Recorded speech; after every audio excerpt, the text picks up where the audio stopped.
Aba, ay dito nga pala'y tunay na maginhawa. Anong puno pati ito Anak, ito'y namumunga. Iha, ikaw pala ang nakabili na ang loting iyan, honey. Ay, opo. Ako nga po ang nakabili na itong loting ito. Ay, taga saan ka? Ay, ako po'y taga-barangay Puki-Puki.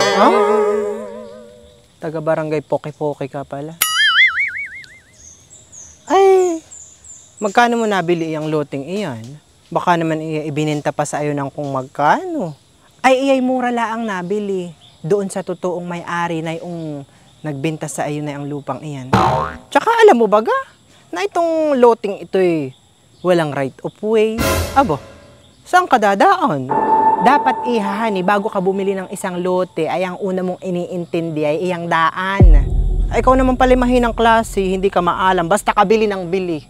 Di mo inaalam. Ikaw pala pati hani ay nagpapabakod na. Ay sabihin mo diyan sa mga magbabakod mo ay iigihin nila ng bakod at baka mga palampas. Itong punong ito ay hindi nasakop na ang lupa mo. Dito na ito sa kabila. Oh, ito naman pong lupang aking nabili ay may mga muhon.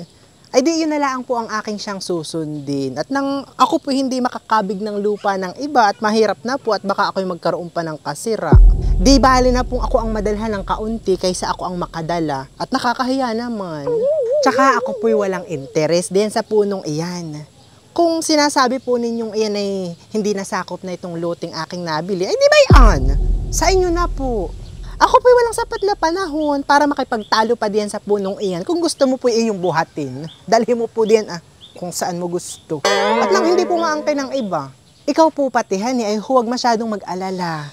At kahit laang po itong loting ito ay mayroon ng mga muhon, ay binabalak ko pa din pong magpasukat ng bago at nang mas makatiyak pong ako'y talagang walang madadalang lupa ng iba.